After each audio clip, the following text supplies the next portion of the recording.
નમસ્કાર વિદ્યાર્થી મિત્રો, 11 સાયન્સના મારા પહેલા વિડીયોની અંદર આપ સર્વે વિદ્યાર્થી મિત્રોનું હું સ્વાગત કરું છું. આપણે આજથી શરૂ કરવા જઈ રહ્યા છીએ 11મા ધોરણનું ચેપ્ટર નંબર 8 ગ્રેવિટેશન એટલે ગુરુત્વાકર્ષણ. ગુરુત્વાકર્ષણનો નોર્મલ જે કાંઈ કન્સેપ્ટ છે એ બધો તમે 9મા ધોરણમાં ભણી ગયા છો, એટલે 9માના બેઝ ઉપર આપણે થોડું આગળ વધવું છે, એટલે તમને આમ ઇઝી રહેશે. બરાબર, હું ધીમે ધીમે સમજાવતો જઈશ તમને. ખાસ રોજનું કામ રોજ કરજો. રોજના વિડીયોમાં જે કંઈ માહિતી આવે એને બરાબર તૈયાર કરી નાખજો. એ જ દિવસે એ કામ છે એ તૈયાર કરજો. સાયન્સની અંદર ખાસ મિત્રો રોજનું કામ રોજ કરવાની તૈયારી રાખશો તો તમને સારામાં સારો બેનિફિટ થશે. આજે શરૂ કરવાનું છે આપણું ચેપ્ટર નંબર 8 ગુરુત્વાકર્ષણ. ગુરુત્વાકર્ષણ એટલે શું? ગ્રેવિટેશન, ગુરુત્વાકર્ષણ. તો ગુરુત્વાકર્ષણ એટલે શું? તો વિશ્વના કોઈ પણ બે પદાર્થો છે એ એકબીજાને આકર્ષે છે. ખાલી પૃથ્વી જ બીજા પદાર્થને આકર્ષે એવું નથી. વિશ્વના કોઈ પણ બે પદાર્થ એકબીજાને આકર્ષે છે, જેને ગુરુત્વાકર્ષણ કહેવાય. એ બળને ગુરુત્વાકર્ષી બળ કહેવાય.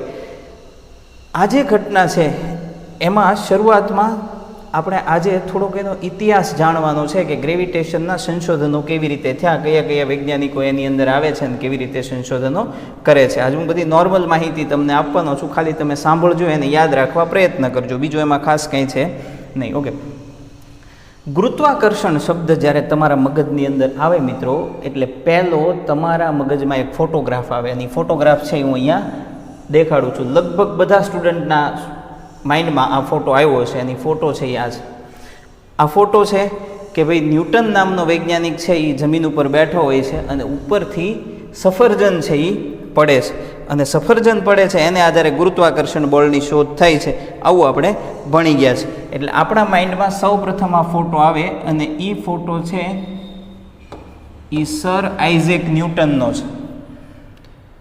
સર આઇઝેક ન્યૂટન જે છે એનો સમયગાળો 1643 થી 1727 નો હતો. 1643 થી 1727 સુધી ન્યૂટન છે એનો જીવનકાળ હતો. ન્યૂટન ઉપર સફરજન પડ્યું અને ન્યૂટને ગુરુત્વાકર્ષણ બળની શોધ કરી, આવું આપણે સૌ જાણીએ છીએ. પણ એમાં એક ઇન્ટરેસ્ટિંગ ફેક્ટ છે, એ હું તમને કહું કે ન્યૂટન 1665માં કેમ્બ્રિજ યુનિવર્સિટીમાં ભણતો હતો. કેમ્બ્રિજ યુનિવર્સિટીમાં ભણતો હતો ત્યારે ત્યાં એક ઘટના બની જે આપણા સાંપ્રત સમયની ઘટના સાથે ખૂબ ઉપયોગી છે. અને એ છે કે 1965માં કેમ્બ્રિજમાં પ્લેગ નામનો રોગ ફેલાણો. પ્લેગ નામનો રોગ ફેલાણો એટલે ત્યાં 2 વર્ષ સુધી વિદ્યાર્થીઓ સેલ્ફ આઇસોલેશનમાં રહ્યા. જેમ અત્યારે કોરોનાને લીધે આપણે ઘરેથી અભ્યાસ કરીએ છીએ, એમ એ વખતે 2 વર્ષ સુધી વિદ્યાર્થીઓ છે એ ઘરે રહ્યા, સેલ્ફ આઇસોલેશન રહ્યા. એ 2 વર્ષ ન્યૂટન છે એ જ્યારે ઘરે રહ્યો ત્યારે ન્યૂટને ઘણા બધા સંશોધનો કર્યા, અને ઘણા બધા સંશોધનો એ 2 વર્ષ દરમિયાન કર્યા. એમાં ગુરુત્વાકર્ષણનો સાર્વત્રિક નિયમ જે આપણે આમાં ભણવાનો છે, બરાબર, એ પણ એણે એ 2 વર્ષ દરમિયાન મેળવ્યું. અને ગુરુત્વાકર્ષણ બળ પણ મેળવ્યું. એ વખતે ફ્રી ટાઈમમાં બેઠો હશે, ઉપરથી સફરજન પડ્યું અને એણે સફરજન નીચે જ કેમ આવ્યું, ઉપર ન ગયું, આજુબાજુ ન ગયું, અને નીચે જ શા માટે આવ્યું, એને આધારે એણે ગુરુત્વાકર્ષણનો સાર્વત્રિક નિયમ મેળવ્યો. આ 1665માં પછી 2 વર્ષ પછી આ ઘટના બની, કારણ કે 65માં કેમ્બ્રિજમાં પ્લેગ આવ્યો. હવે આપણને એમ થાય કે ન્યૂટને જ બધું સંશોધન કર્યું છે, પણ એવું નથી ભાઈ. તમને ખબર છે કે પહેલી આપણી જ્યારે સમયગાળો છે એમાં ઘણા બધા વૈજ્ઞાનિકોએ અગાઉ પણ ફાળો આપ્યો છે. ન્યૂટન તો છેલ્લે આવ્યો અને ગુરુત્વાકર્ષણની એણે શોધ કરી, પણ એની પહેલાં શરૂઆતથી ઘણા બધા વૈજ્ઞાનિકોએ આના સંશોધનો કર્યા છે. તો હું તમને ન્યૂટનની પહેલાં કોણે કોણે સંશોધન કર્યા. ન્યૂટન તો 1643માં એનો જન્મ થયો, એટલે 1600માં થયો. પણ આપણે અત્યારે 2021 ચાલે છે, બરાબર. આપણે વાત કરવાની છે 2000 વર્ષ પહેલાંની. 2000 વર્ષ પહેલાંની એટલે છે ને આપણે આમ સમય 2 હોય છે, વિક્રમ સંવંત હોય છે અને ઈસુ સંવંત હોય છે. આપણે જે અંગ્રેજી મહિના છે એ ઈસુ સંવંત કહેવાય. હવે ઈસુ સંવંત એટલે એ જ્યારે 1થી શરૂ થયું હોય, બરાબર, 1 પહેલું વર્ષ હોય, પછી એમનામ આગળ વધતું ગયું અને અત્યારે 2021 ચાલે છે. હવે પહેલા વર્ષની પહેલાંની જે ઘટના હોય એને આપણે ઈસવીસન પૂર્વે કહીએ છીએ, ઈસવીસન પૂર્વે, બરાબર. હવે તમને ખબર પડે કે આ તો 1665માં, એટલે અહીંયા કંઈક થયો છે. ન્યૂટન છે એ 1665માં, એટલે હજી આજથી 400-500 વર્ષ પહેલાંની વાત છે. પણ એની પહેલાં સંશોધનો ક્યારે થયા એ આપણે જોતા જઈએ. ચલો, સૌથી પહેલાં અહીંયા તમારી સામે એક ફોટો છે. એ ફોટામાં જે ભાઈ છે એ ભાઈનું નામ છે ટોલેમી. ટોલેમી. આ જે ટોલેમી છે એ ટોલેમી ગ્રીકનો વૈજ્ઞાનિક હતો. ટોલેમી ગ્રીકનો વૈજ્ઞાનિક હતો અને આજથી 2000 વર્ષ પૂર્વેની વાત છે. આજથી 2000 વર્ષ પૂર્વે, એટલે તમને ખબર પડે કે ઈસવીસન સંવત છે એ એક આસપાસ હશે 2000 વર્ષ પૂર્વે, એટલે ન્યૂટન કરતાં 1600 વર્ષ પહેલાં. ત્યારે ટોલેમી છે એની વેલ્યુ ખૂબ હતી સમાજમાં એક પ્રતિષ્ઠિત માણસ તરીકે ટોલેમીનું નામ હતું. હવે ટોલેમી છે એ પૃથ્વી કેન્દ્રીયવાદ આપે છે, કારણ કે ત્યારે કેવું શું છે એ કોઈને ખબર નહોતી. એટલે ટોલેમી છે એ સૌ પ્રથમ પૃથ્વી કેન્દ્રીયવાદ આપે છે. પૃથ્વી કેન્દ્રીયવાદ એટલે ટોલેમીનું કહેવાનું એવું હતું કે પૃથ્વી છે એ કેન્દ્રમાં છે, પૃથ્વી કેન્દ્રમાં છે અને બીજા બધા જે ગ્રહો છે એ બધા ગ્રહો પૃથ્વીની આસપાસ ફરે છે, એટલે એને પૃથ્વી કેન્દ્રીયવાદ કહેવાય. પૃથ્વી છે એ કેન્દ્રમાં છે અને બીજા ગ્રહો એની આસપાસ ફરે છે, કારણ કે ગુરુત્વાકર્ષણ આમ જોવા જાવ તો ગ્રહોની ગોઠવણને આધારે ગુરુત્વાકર્ષણ નક્કી થતું હોય છે. તો હવે પૃથ્વી કેન્દ્રમાં છે ને બીજા ગ્રહો એની આસપાસ ફરે છે એવું સૌ પ્રથમ ટોલેમી નામના વૈજ્ઞાનિકે કીધું, જેને પૃથ્વી કેન્દ્રીયવાદ કહેવાય. 2000 વર્ષ પૂર્વે કીધું. બીજું, ટોલેમી બહુ હોશિયાર માણસ હતો. ટોલેમીએ છે ને દુનિયાનો સૌ પ્રથમ નકશો બનાવવાનો પ્રયત્ન કર્યો હતો, બરાબર. તમે ગૂગલની અંદર ટાઈપ કરજો ટોલેમી. ટોલેમીમાં છે ને પી ટોલેમી લખાય છે, પી સાયલેન્ટ છે, આવો એનો સ્પેલિંગ છે, પી ટોલેમી મેપ. એવું તમે કરશો એટલે દુનિયાનો સૌ પ્રથમ નકશો બનાવવાનો પ્રયત્ન પણ ટોલેમીએ કર્યો હતો, એટલે બહુ હોશિયાર માણસ કહી શકાય. આ પી ટોલેમી છે એ તમે ટાઈપ કરશો મેપ, પી ટોલેમી મેપ, એટલે આજથી 2000 વર્ષ પહેલાં એણે જે દુનિયાનો નકશો બનાવવાનો પ્રયત્ન કર્યો તો એ નકશો ગૂગલની ઉપર છે. તો ટોલેમીએ પૃથ્વી કેન્દ્રીયવાદ આપ્યો. ચલો, ટોલેમીએ પૃથ્વી કેન્દ્રીયવાદ આપ્યો આજથી 2000 વર્ષ પૂર્વે. એના પછી નવા વૈજ્ઞાનિક એની અંદર એન્ટર થાય છે અને એનું નામ છે આર્યભટ્ટ. આર્યભટ્ટ જે છે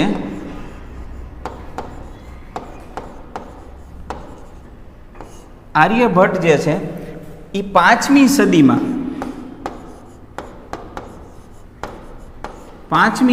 આવે છે. હવે 5મી સદી એટલે મિત્રો આમ તમને અંદાજ આવે કે 5મી સદી એટલે 500 ઈસવીસન 500 આસપાસ, જે અત્યારે 2021 ચાલે છે એમાં ઈસવીસન 500 આસપાસ,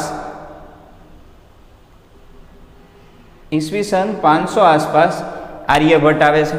ઓકે, આર્યભટ્ટ આવે છે એ શું કહે છે જુઓ, વિચારજો. આર્યભટ્ટ ભારતના સારામાં સારા એ વખતે વૈજ્ઞાનિક અને ઋષિમુનિ ગણી શકાય. આર્યભટ્ટે સૂર્ય કેન્દ્રીયવાદ આપ્યો. આર્યભટ્ટે સૂર્ય કેન્દ્રીયવાદ આપ્યો. સૂર્ય કેન્દ્રીયવાદ. ઓકે, સૂર્ય કેન્દ્રીયવાદ શું કહે છે? તો આર્યભટ્ટનું કહેવા મુજબ સૂર્ય છે એ કેન્દ્રમાં છે, સૂર્ય છે એ કેન્દ્રમાં છે અને બીજા બધા જે ગ્રહો છે એ બીજા ગ્રહો સૂર્યની આસપાસ પરિભ્રમણ કરે છે, બરાબર. તો સૂર્ય કેન્દ્રમાં છે અને બીજા ગ્રહો સૂર્યની આસપાસ પરિભ્રમણ કરે છે, આવું આર્યભટ્ટે કીધું.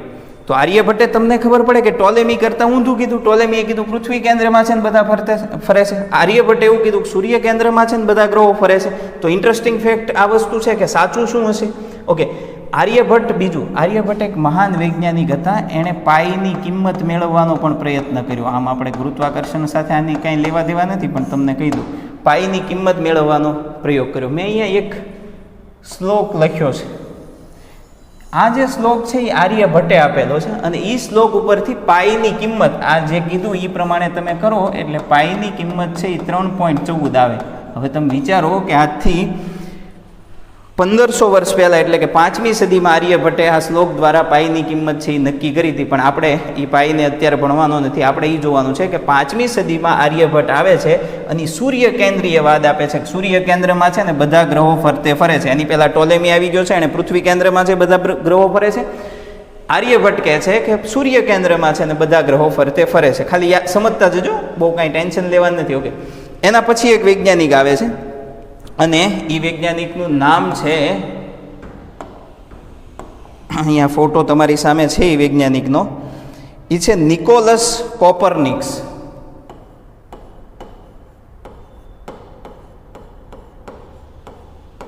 નિકોલસ કોપરનિકસ આવું નામ છે. નિકોલસ કોપરનિકસ છે, એનો જીવનનો સમયગાળો 1473 થી 1543 છે. બરાબર, 1543. એટલે તમને ખબર પડે કે આર્યભટ્ટ પછી લગભગ 1000 વર્ષ પછી, આર્યભટ્ટ 500મી સદી આસપાસ, તો આ 1400 છે, 1473 એટલે 1000 વર્ષ. આર્યભટ્ટના 1000 વર્ષ પછી નિકોલસ કોપરનિકસ આવે છે.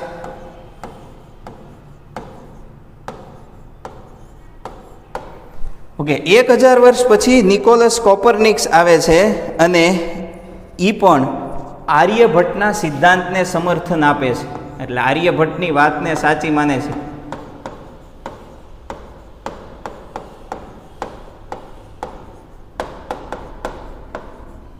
આર્યભટ્ટના સિદ્ધાંતને એ સમર્થન આપે છે. ઓકે, આર્યભટ્ટના સિદ્ધાંતને એ સમર્થન આપે છે.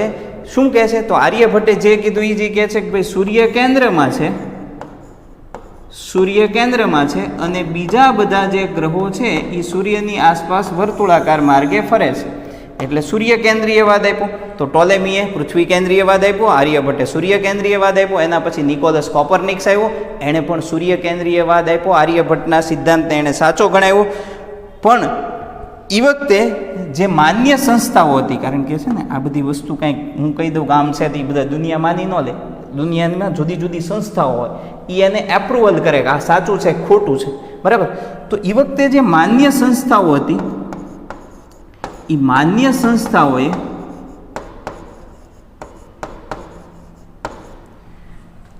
આ કોપરનિક્સના વિચારને માન્યતા ન આપી.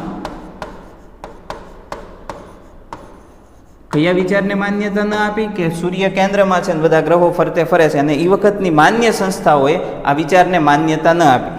એણે માન્યતા ન આપી, પણ એના પછી એક મહાન વૈજ્ઞાનિક આવ્યો, ગેલેલિયો. ગેલેલિયો છે ને, એણે ભાઈ કીધું કે ભાઈ કોપરનિક્સની વાત સાચી છે, સૂર્ય કેન્દ્રમાં છે અને બધા ગ્રહો છે એ એની ફરતે પરિભ્રમણ કરતા હશે. બરાબર, તો આટલી વાત થઈ. જુદા જુદા વૈજ્ઞાનિકો આવતા જાય છે અને જુદી જુદી વાત છે એ કરે છે.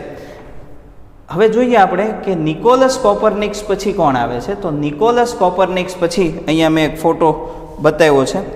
એ છે, એનું નામ છે ટાઇકો બ્રાહે. અઘરું નામ છે.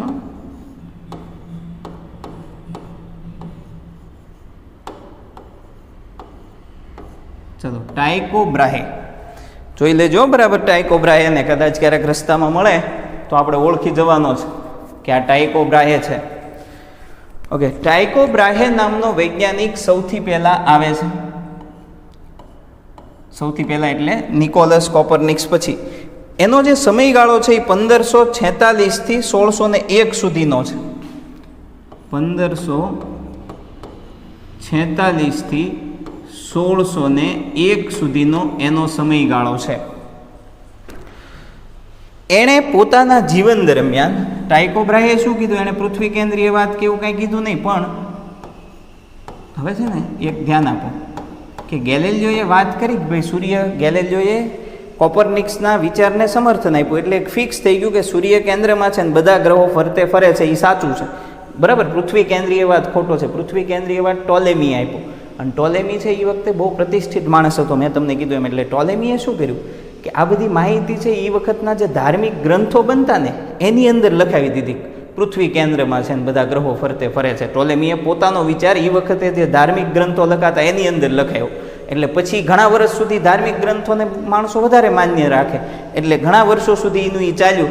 પણ પછી સંશોધનો પછી ખબર પડી કે હકીકતે સૂર્ય કેન્દ્રમાં છે ને બધા ગ્રહો છે એ ફરતે ફરે છે. તો એ તો નક્કી થઈ ગયું આવ્યો ત્યાં સુધીમાં સૂર્ય કેન્દ્રમાં છે અને બધા ગ્રહો છે એ ફરતે ફરે છે. હવે ટાઇકો બ્રાહે ડેનમાર્કનો વૈજ્ઞાનિક હતો. ડેનમાર્ક. આજે ભાઈ છે ટાઇકો બ્રાહે, એ પોતાના સમગ્ર જીવન દરમિયાન ગ્રહોની પોતાના સમગ્ર જીવન દરમિયાન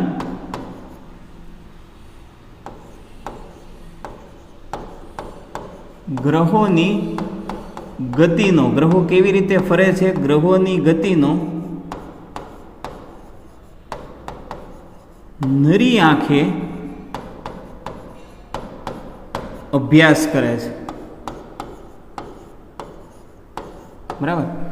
પોતાના સમગ્ર જીવન દરમિયાન ગ્રહોની ગતિનો નરી આંખે એ અભ્યાસ કરે છે. એટલે એમના ગ્રહોને જોઈ અને ગ્રહોની ગતિનો છે એ અભ્યાસ કરે છે. કોણ કરે છે? ટાઇકો બ્રાહે. ઓકે, આણે નરી આંખે અભ્યાસ કર્યો અને બધી નોંધ કરી કે ભાઈ ગ્રહોમાં આવી રીતે હોય છે, એવી બધી નોંધ એ કરતો ગયો. હવે એ જે નોંધ છે એ નોંધ એની પછી એક ફોટોગ્રાફ અહીંયા તમારી સામે છે. એનું નામ તો અહીંયા લખ્યું છે, કેપ્લર. બરાબર, જ્હોન કેપ્લર. જ્હોન કેપ્લરનો સમયગાળો છે 1571. તમે જુઓ, આપણે વાત કરી ઈસવીસન સંવત 1 થી એટલે 2000 વર્ષથી પહેલાંથી શરૂ કર્યું અને 1571 સુધી પહોંચ્યા છે. 1571 થી 1640 સુધીનો સમયગાળો છે. 1640. બરાબર, આ સમયગાળો છે એ કેપ્લરનો છે. આમ તો કેપ્લર અને ટાઇકો બ્રાહે બે થોડોક સમય તો ભેગા થયા હશે, કારણ કે આ 1546માં આનો જન્મ છે અને આનો જન્મ છે 1571, પણ આનું મૃત્યુ 1640માં છે અને ટાઇકો બ્રાહે 1601માં. એટલે ઘણો બધો સમય એ બે સમકાલીન, એટલે બે એક સમય હશે ખરા. હવે આ જ્હોન કેપ્લરે ટાઇકો બ્રાહે જે નરી આંખે ગ્રહોની ગતિનો અભ્યાસ કર્યો અને જે નોંધ કરી, એ નોંધ ટાઇકો બ્રાહેની જે નોંધ હતી, જે બુક હતી, એ બુકનો અભ્યાસ કેપ્લર કરે છે. બરાબર, આ અભ્યાસ કેપ્લર કરે છે. પછી આ અભ્યાસ કેપ્લરે કર્યો, એના અવલોકનોનો એણે અભ્યાસ કર્યો અને અભ્યાસ કર્યા પછી 3 નિયમો આપ્યા. કેપ્લરના 3 નિયમો એણે આપ્યા, જે કેપ્લરના નિયમો તરીકે ઓળખાય છે. તો મિત્રો, આપણે આ ચેપ્ટરમાં કેપ્લરના 3 નિયમો ભણવાના છે. એક તો કેપ્લરનો પ્રથમ નિયમ છે, પછી બીજો નિયમ છે અને કેપ્લરનો ત્રીજો નિયમ. આ 3 નિયમ આપણે આ ચેપ્ટરની અંદર ભણવાના છે. ઓકે, હવે જુઓ, મારે જે તમને કહેવું છે, જ્હોન કેપ્લરે આ બધી વાત તમને કરી, નોંધ કરી, એનો અભ્યાસ કર્યો, 3 નિયમો આપ્યા, પ્રથમ, બીજો, ત્રીજો, આ બધા નિયમો આપ્યા. સિમ્પલ વસ્તુ છે. હકીકતે જ્હોન કેપ્લર પછી ન્યૂટન આવે છે. એટલે આમ છે ને, મેં ન્યૂટનનો ફોટોગ્રાફ્સ પહેલાં લખ્યો, પણ હકીકતે ન્યૂટન્સ છે એ સૌથી છેલ્લે ન્યૂટન આવ્યો. ન્યૂટન સૌથી છેલ્લે આવ્યો, કારણ કે એ 1643 થી 1727, એટલે એ બધા કરતાં છેલ્લે આવ્યો છે. પણ આપણા મગજમાં ગુરુત્વાકર્ષણ શબ્દ આવે એટલે ન્યૂટન જ પહેલો આવે, એટલે મેં પહેલો ન્યૂટન લીધો. તો તમને ખબર પડે છે કે હકીકતે કેપ્લરની પછી છેલ્લો વૈજ્ઞાનિક આપણે આમાં જોયો કેપ્લર, એ 1640, અને એના પછી છેલ્લે આવે છે કોણ? ન્યૂટન. ન્યૂટન સૌથી છેલ્લે આવે છે. જો, પણ આપણે એનું પહેલાં લીધું એટલે કે ગુરુત્વાકર્ષણ આવે એટલે સફરજન પડે, આ વાર્તા આપણા મગજમાં ક્લિયર છે, એટલે મેં એ પહેલાં લીધું. ઓકે, કેપ્લરના નિયમો મળ્યા પછી ન્યૂટને આ બધો અભ્યાસ કરી અને ગુરુત્વાકર્ષણનો સાર્વત્રિક નિયમ આપ્યો, જે બહુ ફેમસ બન્યો, બહુ ફેમસ અતિશય. આ ગુરુત્વાકર્ષણનો જે સાર્વત્રિક નિયમ છે, એની કોઈ સીમા નથી કે એણે કેટલા બધા વિજ્ઞાનના સિદ્ધાંતોને નવા બનાવ્યા, એમાં એના નવા વિચારો આપ્યા. આ જે ગુરુત્વાકર્ષણનો સાર્વત્રિક નિયમ છે, એ તમે 9મા ધોરણમાં ભણી ગયા છો અને આ ચેપ્ટરની અંદર પણ ભણી ગયા છો. તો તમને અંદાજ આવતો છે કે આપણે આ ચેપ્ટરમાં ભણવાનું શું છે. તો ખાસ તો કેપ્લરના 3 નિયમો ભણવાના છે. ન્યૂટનનો ગુરુત્વાકર્ષણનો સાર્વત્રિક નિયમ પણ આપણે આ ચેપ્ટરમાં ભણવાનો છે. સરસ મજાનું ચેપ્ટર છે, ઇન્ટરેસ્ટિંગ છે, તમને મજા આવશે. બરાબર, તો આપણે આ ચેપ્ટરને નેક્સ્ટ લેક્ચરથી ફરીથી આમાં થિયરીમાં આગળ વધવાનું છે. આજે મેં તમને ખાલી એની પૂર્વ જે કાંઈ રિસર્ચો છે અગાઉ થયેલા એની મેં તમને વાત કરી છે. ફરીથી એક વખત કહી દઉં, ગુરુત્વાકર્ષણ, ગ્રેવિટેશન એટલે કોઈ પણ પદાર્થ બીજા પદાર્થને આકર્ષે એ બળને ગુરુત્વાકર્ષી બળ કહેવાય. ખાલી પૃથ્વી જ આકર્ષે, સફરજનને પૃથ્વી ખેંચે એવું નથી. કોઈ પણ બે પદાર્થ અહીંયા પડ્યા હોય, દાખલા તરીકે અહીંયા કોઈ વ્યક્તિ હોય અને અહીંયા કોઈ વ્યક્તિ હોય, તો આ બંને વ્યક્તિ છે એ પણ એકબીજા ઉપર અદૃશ્ય બળ લગાડતા જ હોય. તો એ જે છે એ ગુરુત્વાકર્ષણ બળ છે. પણ આપણે પૃથ્વીનું ગુરુત્વાકર્ષણ બળનો વધારે અભ્યાસ અહીંયા કરશું. પૃથ્વી ખેંચે છે એને. ઓકે, આપણને ખબર છે કે ગુરુત્વાકર્ષણ આવે એટલે ન્યૂટન ઉપર સફરજન પડે અને ગુરુત્વાકર્ષણની શોધ થઈ એવું આપણને ખબર છે. પણ આપણે વિચાર્યું કે ન્યૂટન એક નથી. બરાબર, ન્યૂટન જેવા બીજા ઘણા બધા વૈજ્ઞાનિકો છે. એમાં સૌપ્રથમ ટોલેમી, જે આજથી 2000 વર્ષ પૂર્વે પૃથ્વી કેન્દ્રીય વાત, પૃથ્વી કેન્દ્રમાં બધા ગ્રહો ફરે, એણે નકશો બનાવ્યો. નકશો છે ગૂગલમાં જોજો, મેં કીધું છે. ઓકે, એના પછી આપણા ભારતના વૈજ્ઞાનિક ઋષિમુનિ આર્યભટ્ટ આવે છે. જે આર્યભટ્ટે સૂર્ય કેન્દ્રમાં છે બધા, જો આર્યભટ્ટની વાત સાચી પડી હોય, અત્યારે સૂર્ય જ કેન્દ્રમાં છે, બધા ગ્રહો ફરે છે. અને એ વખતે એણે પાઈની કિંમત આપવાનો પ્રયત્ન કર્યો. એ શ્લોક અહીંયા મેં લખ્યો છે કે જેની તમે એ પ્રમાણે કિંમત મૂકો એટલે પાઈની કિંમત 3.14 આવે. એના પછી નિકોલસ કોપરનિક્સ આવે છે, જે આર્યભટ્ટ પછી 1000 વર્ષ પછી આવે છે. અને આર્યભટ્ટની જ વાતને સાચી માને છે કે સૂર્ય કેન્દ્રમાં છે, બધા ગ્રહો ફરે છે. પણ એ વખતે જે માન્ય સંસ્થાઓ હતી એણે નિકોલસની ના વિચારને માન્યતા ન આપી. અને એ વખતે ગેલિલિયો નામનો વૈજ્ઞાનિક હતો, એણે કીધું કે નિકોલસની વાત સાચી છે. પછી તો સાબિત થયું પૃથ્વી સૂર્ય કેન્દ્રમાં છે, બધા ગ્રહો ફરે છે. એના પછી ટાઇકો બ્રાહે, જે ડેનમાર્કનો વૈજ્ઞાનિક છે, પોતાના સમગ્ર જીવન દરમિયાન ગ્રહોની ગતિનો એણે નરી આંખે અભ્યાસ કર્યો, ગ્રહો કેવી રીતે ફરે છે, અને એની એણે નોંધ કરી, ટાઇકો બ્રાહે. ઓકે, એ નોંધ કર્યા પછી જ્હોન કેપ્લર આવે છે. એ નોંધનો અભ્યાસ કરે છે અને 3 નિયમ આપે છે. કેપ્લરનો પ્રથમ નિયમ, કેપ્લરનો બીજો નિયમ, કેપ્લરનો ત્રીજો નિયમ. આ 3 નિયમ આપણે આ ચેપ્ટરની અંદર ભણવાના છે. બરાબર, અને એની પછી સૌથી છેલ્લે આવે છે ન્યૂટન. બરાબર, ન્યૂટન 1643 થી 1727 આવે છે. એ ગુરુત્વાકર્ષણનો સાર્વત્રિક નિયમ આપે છે. ફિઝિક્સનો સૌથી ફેમસ નિયમ છે. એ પણ આપણે આ ચેપ્ટરમાં ભણવાનો છે. બરાબર, તો આજે મેં તમને આ બધી નોર્મલ વાત કરી. એક વખત ખાલી જોજો, તમને મજા આવે કે ઇતિહાસ કેવો છે. એટલે આપણે શરૂઆતમાં આ વાત કરી. આ વાત ટેક્સ્ટબુકની પ્રસ્તાવનામાં પણ થોડી આપેલી છે. નેક્સ્ટ વિડીયોથી આપણે આની થિયરીમાં આગળ વધશું. બરાબર, થેન્ક યુ.